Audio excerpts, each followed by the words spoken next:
Queridos, tudo bem? Como é que vocês estão? Espero que tudo ótimo. E hoje eu vou falar sobre uma doença que eu gosto muito de tratar e sei que vocês gostam muito de saber também sobre ela, que é o melasma. Então vamos falar um pouquinho como é que ele surge e quais são os principais fatores de risco para essa doença. Então se inscreva no canal e simbora pro vídeo. Afinal, o que é o melasma? Eu vejo que se fala muito, tem muito vídeo por aí sobre melasma, mas o que é essa doença, né? Então, o melasma, pessoal, é uma melanodermia, tá? Faz parte dessa classe de doenças da dermatologia. Melanodermia adquirida comum. Não é nada incomum a doença, isso todo mundo sabe, certo? O que mais a gente tem que saber?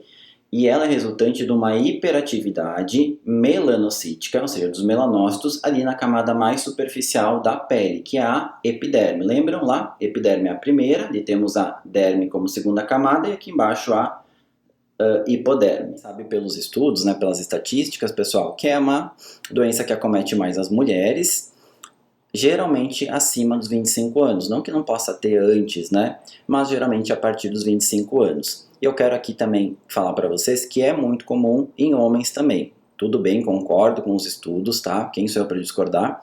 Que é bem mais comum em mulheres, mas eu atendo bastante homem com melasma também. Então saber que não é uma doença exclusiva feminina, mas sim que homens também podem ser acometidos, mas em menor proporção. Para ver de fisiopatogenia da doença, como ela começa, o que acontece ali de errado que deixa esses melanócitos hiperativados, a gente não sabe tudo, é muito complexo na verdade. Fala até que a gente sabe muito pouco, né? Então, isso tem que ficar bem claro, que ainda é uma doença que a gente não sabe muita coisa, por isso que o tratamento é tão desafiador e por isso que ainda não tem cura à doença. Um dos fatores de risco principais que se sabe até hoje, né? Amanhã pode mudar isso, já que é uma doença que é muito comum e está em constante estudo e atualização também. Então, o principal fator de risco, primeiro, aliás, não o principal, é a predisposição familiar ou genética, né? Então, se eu tenho alguém na família que tenha tido melasma, eu tenho mais chance de ter. Então, se minha mãe teve, irmãs tiveram, minha chance de ter é maior do que quem não. Que pessoas de pele morena e pele negra têm mais chance de ter o melasma do que pessoas de pele mais clara, tá? Então é mais frequente, sim, em pessoas de pele morena. Quando eu falo isso, todos os pacientes me perguntam, certeza? Eu achava que era ao contrário. Não, gente, é isso mesmo, tá? Por comprovações aí pelos estudos, pelos artigos, né, a gente vê que é mais comum na pele morena e na pele negra. Mas por que, afinal? Porque a pele negra e a pele morena, elas têm mais melanina, né? Então, se tem mais melanina, mais chance de ter o melasma. O segundo fator de risco bem importante é em relação aos estrogênios e aos progestágenos, tá? Ou progestogênios.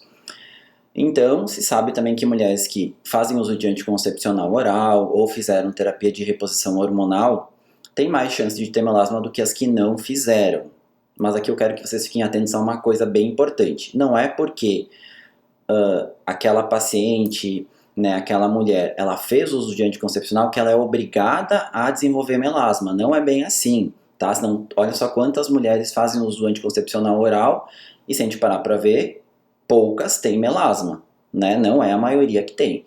Por quê? Porque para eu ter um melasma, gente, não basta eu estar tomando anticoncepcional oral, eu ter feito a terapia de reposição hormonal lá na menopausa. Eu tenho que ter a genética para isso. Se eu não tenho genética favorável para ter melasma, eu posso usar uma bomba aí de hormônio que eu não vou desenvolver o melasma, tá? Porque tudo é genético, certo, gente? Então isso tem que ficar muito claro. Porque muita gente coloca aí as pílulas anticoncepcionais como vilãs e nem sempre é assim, né? Claro que os ginecologistas vão saber falar sobre isso muito melhor do que eu, mas acabou que virou uma onda, uma moda aí contra a reposição hormonal, contra os anticoncepcionais orais, e eu acho que não é bem assim. Tem muito essa questão de moda, de modismo que eu odeio, né? Não gosto disso, de pessoas falarem, né, sobre anticoncepcional oral, que dá isso, que dá aquilo, ok, mas quando se faz acompanhamento com um ginecologista sério, de confiança, ele vai saber indicar com certeza para vocês o que é melhor. Se é sim o melhor método anticoncepcional, um anticoncepcional oral, ou um DIU hormonal, ou um DIU não hormonal, né? Então as coisas acho que não são bem assim como divulgadas na mídia, certo? Acho que o bom senso sempre é tudo, para todas as doenças. E para a vida, né, pessoal? Vamos combinar. Por que então que esses hormônios, né, eles participam aí, ou são fatores de risco, melhor falando, do melasma? Porque acredita-se que esses hormônios vão estimular um hormônio muito importante que chama-se MSH, né, estimulando assim a melanogênese, ou seja, a formação em excesso da melanina. Terceiro fator de risco, e esse sim é o fator de risco mais importante, que é a exposição à radiação ultravioleta sem o fotoprotetor, sem filtro solar.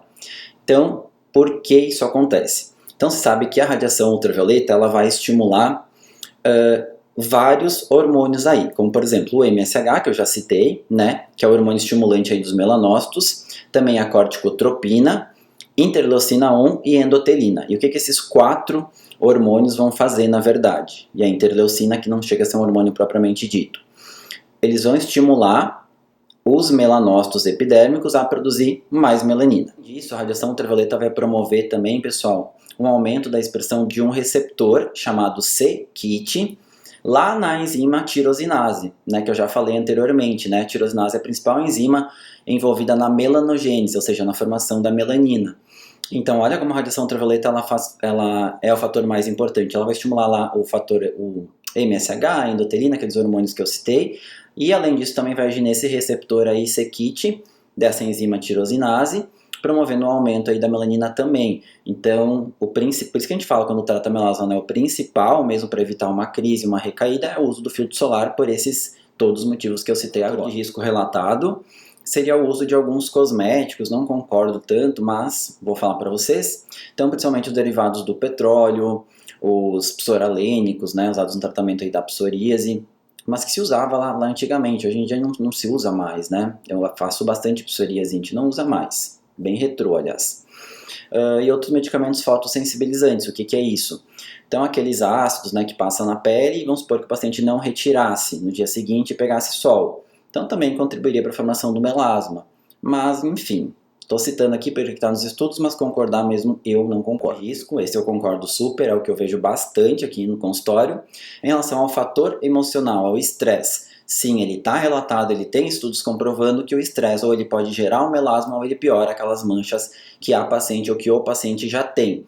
Isso é muito comum quando a gente está tratando melasma, a paciente me relatar, doutor, eu sofri uma perda na minha família, eu estou muito estressada, eu estou trabalhando demais e eu estou percebendo que minhas manchas estão piorando. Isso é verdade ou é mentira? É verdade, sim, tá? Acredita-se que seja pela elevação do hormônio cortisol que isso ocorra. Pessoal, é o componente vascular, tá? Então acredita-se que o fator de crescimento endotelial ele está aumentado aí nos queratinócitos da epiderme, contribuindo também para a melanogênese. Se eu comparar com a pele normal, né? Então, pele com manchas, vou ter uma maior expressão desse fator de crescimento, e na pele sã eu não vou ter. Esse foi o vídeo de hoje, espero que vocês tenham gostado, que tenha dado para entender um pouquinho dessa doença tão complexa, né, que é o melasma. Fiquem com Deus, um ótimo domingo, um beijão no coração de todos e até o próximo vídeo.